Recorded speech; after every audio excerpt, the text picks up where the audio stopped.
In, into এবং inside. আজকে এই লেসনে আমরা এই তিনটে শব্দের ডিফারেন্স শিখব, ইন, ইনটু এবং ইনসাইড। সো এরকম লেসন যদি পেতে চান আমাদের এই ফেসবুক পেজ ফলো করে রেখে ক্লাসটি শেয়ার করবেন। দেখুন এখানে 5টা এক্সাম্পল আছে। আমরা যদি এটা একটু ফলো করি, you are dash in class 9, এখানে আমরা কি বসাবো? ইন বসাবো, ইউ আর ইন ক্লাস 9, নাকি you are in to class 9, নাকি ইউ আর ইনসাইড ক্লাস 9? আবার আমি ধরুন ইন বসালাম, ইনটা কেন হলো? বা ইনটু বসালাম, ইনটুটা কেন হলো?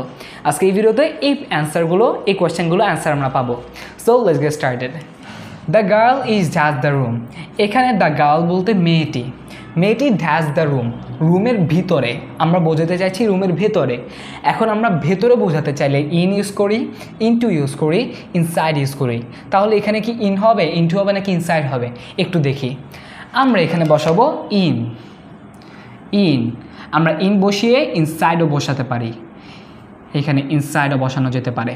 এখন আপনারা বলবেন যে কেন ইন কেন হলো, আবার ইনসাইড কেন হলো? কেন যে কোনো একটা আমরা বসাচ্ছি না? এখানে আমরা যে কোনো একটা বসালেই হবে, ইনসাইডটা আরও কারেক্ট, বাট দুইটাই হবে। কীভাবে একটু দেখি। আমরা এখানে একটু নোটে দেখি।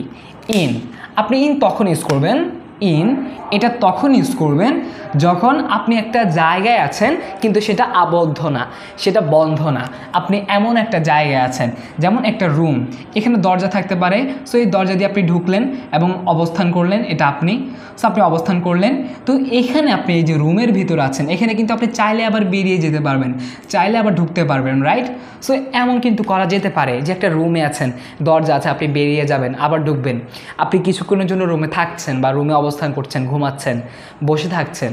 সো যদি এমন কেসটা হয় যে রুম থেকে বেরোনো যায় ইজিলি, বা এটা আবদ্ধ না, যদি আপনাকে কেউ ওইভাবে বন্দি করে রাখে, আপনি কি বেরোতে পারবেন ওর পারমিশন ছাড়া বা ওর অনুমতি ছাড়া? পারবেন না কিন্তু। তাহলে যখন ইন আমরা ইউজ করবো, মনে রাখতে হবে এখানে কোনো একটা ফাঁকা জায়গা আছে যার মাধ্যমে আপনি ঢুকতে পারেন, বেরোতে পারেন, অর্থাৎ আপনি মুক্ত, প্রায় মুক্ত। সো যদি এমন হয় আমরা ইন ইউজ করতে পারি, ইনসাইড ইউজ করতে পারি। The girl is in the room, মানে রুমের ভেতরে। এবার রুমটা কেমন? এটা একটা জায়গা আছে বেরোনোর, বা আপনি বেরোতে পারবেন। এবং এই মেয়েটি এই রুমে অবস্থান করছে, এখন ইন দিলে এই রুমের ভেতরে, সে চাইলেই বেরোতে পারে। কিন্তু যখন ইনসাইড বলবেন আপনি, কেসটা একটু ডিফারেন্ট হবে। ইনসাইড বললে এখানে যেমন আমাদের মুক্ত, সে বেরিয়ে যেতে পারছে। ইনসাইড হলে তাকে এখানেই থাকতে হবে, সে বেরোতে পারবে না। যদি আমি ইচ্ছা করি বের করতে পারবো, বাট সে নিজ থেকেই বেরোতে পারবে না। সো তখন ইনসাইড। এখন রুমটা কেমন আপনি কি জানেন? পরীক্ষা আপনাকে এটা দিল, the girl is dash the room, আপনি কি লিখবেন? রুমটা কেমন? আপনি কি পরীক্ষা যে নিচ্ছে তাকে এটা প্রশ্ন করবেন? পারবেন না। সো আপনি এখানে ইনসাইডও বসাতে পারেন, ইনও বসাতে পারেন। কারণ ইনসাইড মানে রুম বোঝায়, ইনসাইড মানে কোনো একটা প্লেস বোঝায় যেখানে আপনি আবদ্ধ। এখন এই রুমটা কি আবদ্ধ নাকি খোলা এটা আমি জানি না, ইনসাইডও বসাতে পারি, ইনও বসাতে পারি, দুইটাই কারেক্ট হবে। আবার the boy is jumping dash the water, এখানে জাম্পিং মানে কি? মানে লাফ দিচ্ছে। কোথায় লাফ দিচ্ছে? ওয়াটারে, পানিতে। খেয়াল রাখবেন যখন আমরা ইনটু ওয়ার্ডটা ইউজ করি, ইনটু এটা আমরা এখান দিয়ে লিখি, আমরা যখন ইনটু ওয়ার্ডটা ইউজ করি এটা সাধারণত গতি দেখায়, গতি বা ভ্যালোসিটি, গতি। যখন আপনি গতি সহকারে কোথাও প্রবেশ করছেন বা লাফ দিচ্ছেন, মানে আপনার গতি আছে। আপনি ধরুন একটা রুম, এই রুমে আপনি হেঁটে ঢুকছেন, সো একটা গতি আছে না হাঁটার? সো যদি এমন গতি থাকে তখন ইনটু হবে। বিষয়টা কেমন একটু বুঝিয়ে দেই। The boy is jumping dash the water, এখানে দাঁড়িয়ে আছে একজন ছেলে, সে লাফ দিবে পানিতে।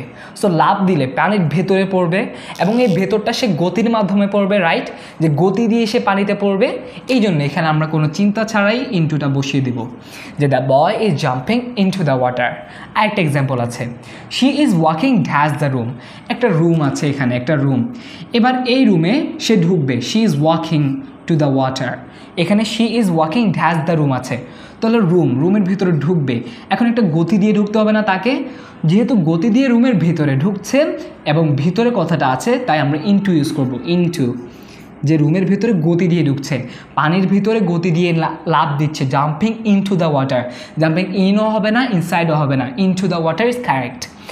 একইভাবে she is walking into the room, রুমের ভিতরে ঢুকছে, গতি আছে তার, ভেতরে ঢুকছে, ভিতরে গতি আছে, এই জন্য ইনটু দ্য রুম বা ইনটু দ্য কিচেন, এরকম আমরা দেখি। I kept my clothes dash the drawer, এখন ড্রয়ার এটা আবদ্ধ না? আমরা কি বলেছি? যদি আবদ্ধ হয় এবং আমরা চাইলেই খুলতে পারি, বাট বেশিরভাগ সময় অনেক সময় এটা আবদ্ধ থাকে। সো এমন হলে ইনসাইড বসাবেন, এখানে বসিয়ে দিন যে আই কেপ্ট আমি রেখেছি মাই ক্লোথস আমার জামা কাপড় ড্যাশ দ্য ড্রয়ার ভেতরে রেখেছি। এখন ইন নাকি ইনসাইড? ইনসাইড অবভিয়াসলি, কারণ ড্রয়ারটা বন্ধ থাকে এভাবে আবদ্ধ, চারপাশে বন্ধ, আমরা খুলতে পারি, বাট বেশিরভাগ সময় এটি ইউজুয়ালি কাজ হচ্ছে বন্ধ থাকা, এই জন্য inside. You are dash class 9, এখানে আমরা ইন ক্লাস 9 বসাবো। রিজনটা কি? আপনি ধরুন একটা গ্রুপে আছেন, এখানে কয়েকজন আপনারা আছেন গ্রুপে আছেন, আপনি এটা ফিজিক্যালি থাকতে পারেন, রাইট? ফিজিক্যালি থাকতে পারেন, আবার ওরা আছে ওখানে গ্রুপে বাট আপনি উপস্থিত নাই, বাট কেউ আপনাকে বলছে ওখানে আপনি ওই গ্রুপে আছেন কি না বা ওই গ্রুপের সদস্য কি না। সো আপনি তখন কি বলবেন? হ্যাঁ আমি সদস্য। যদি এমন হয় যে আপনি ওই গ্রুপে ফিজিক্যালি একটা আলোচনা চলছে, একটা ইভেন্ট আছে, আপনি ওখানে ফিজিক্যালি পার্টিসিপেট করেছেন, তখনই ইন হবে। আবার আপনি ফিজিক্যালি নেই বাট ওই গ্রুপেরই একজন মেম্বার, যেমন আপনি ক্লাস 9-এ পড়েন, ক্লাস 9 স্কুলে ক্লাস হচ্ছে, আপনি এসেছেন, তখন ইন হবে। আবার ক্লাস 9 আপনি পড়েন বাট স্কুলে আসেননি, ওই দিন কোনো কারণে আসেননি, কিন্তু আপনি ক্লাস 9-এরই, এই জন্য আপনাকে তখন ইন ইউজ করতে হবে। So you are in class 9 হবে, হি ইজ ইন ক্লাস 8 হবে, এভাবে ইন ক্লাস 9 ক্লাস 8 এভাবে হবে। সো আই হোপ রিজনগুলো বুঝতে পারছেন। সো এরকম শিখতে আমাদের ফেসবুক পেজ ফলো করে রাখুন, এবং আপনারা ইন, ইনটু, ইনসাইড দিয়ে 3টা সেন্টেন্স কমেন্ট করে জানান। So that's all for today. Thank you for watching this video. আল্লাহ হাফেজ, আসসালামু আলাইকুম।